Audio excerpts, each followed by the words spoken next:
Tibet, tentara RRC yang menyamar jadi pekerja.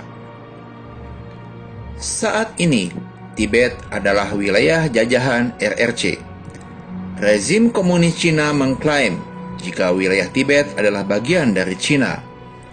Namun sejarah membantah klaim tak berdasar ini.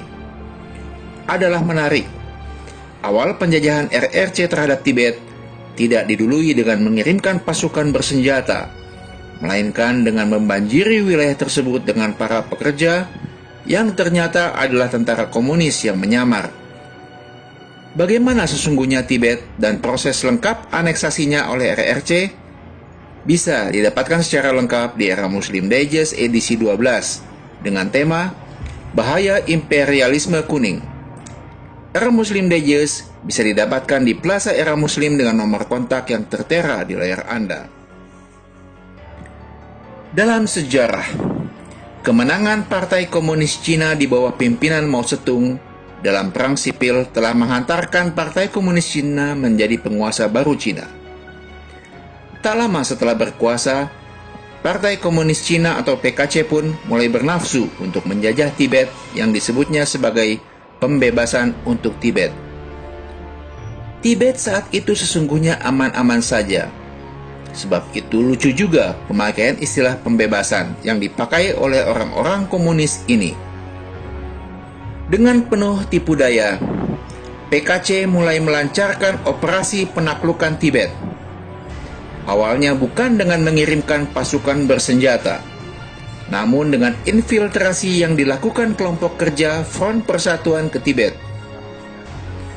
Orang-orang yang terlatih secara militer ini secara terpisah mulai membanjiri Tibet dengan berbagai dalih, antara lain mencari kerja, menemui sanak saudara, membuka lahan pertanian, berdagang, dan sebagainya. Kader-kader Partai Komunis Cina yang lebih terlatih juga menyusup ke Tibet dan mulai mendekati dan mempengaruhi para tokoh masyarakat dan elit agama. Dalam usahanya ini, Mao Zedong diam-diam juga bekerja sama dengan sekutu komunisme, yaitu Uni Soviet. Selain infiltrasi, Mao Zedong juga melancarkan politik adu domba antara para tokoh Tibet, yaitu antara Dalai Lama di Lhasa dan Panchen Lama yang ada di Rikaze. Setelah dianggap cukup lemah, maka barulah tentara merah Mao Zedong, People Liberation Army, menyerbu Tibet.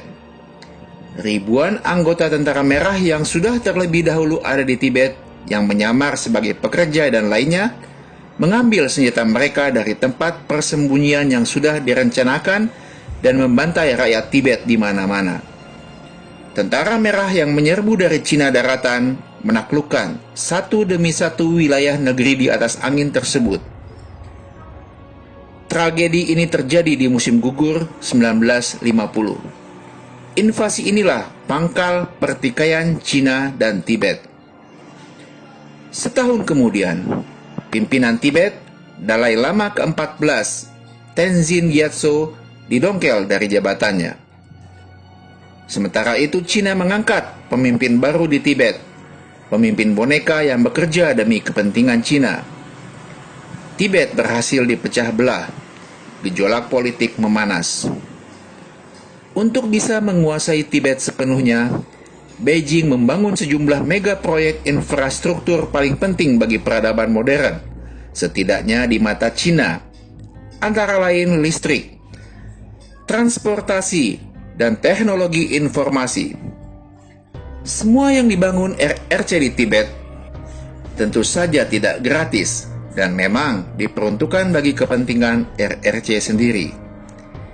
Tibet Watch pada tahun 2014 melaporkan jika kini Tibet telah jauh berubah. Sejumlah proyek seperti listrik, kereta api, bandara, dan jaringan telekomunikasi telah mengubah kebudayaan asli Tibet. Cina telah mengubah Tibet yang tradisional menjadi boneka cantik untuk pariwisata. Boneka cantik yang telah kehilangan ruh aslinya. Wisatawan Cina pun meluber mengunjungi Tibet dan semua keuntungannya masuk ke kantung penguasa RRC. Dalam laporan berjudul Culture Clash, Tourism in Tibet. Tibet Watch menulis, banyaknya proyek Cina di Tibet telah berdampak negatif pada masyarakat lokal, lingkungan, situs fisik, praktik agama, serta budaya tradisional. Pendek kata, Cina hanya mengeksploitasi Tibet seluruhnya, dari alam hingga manusianya.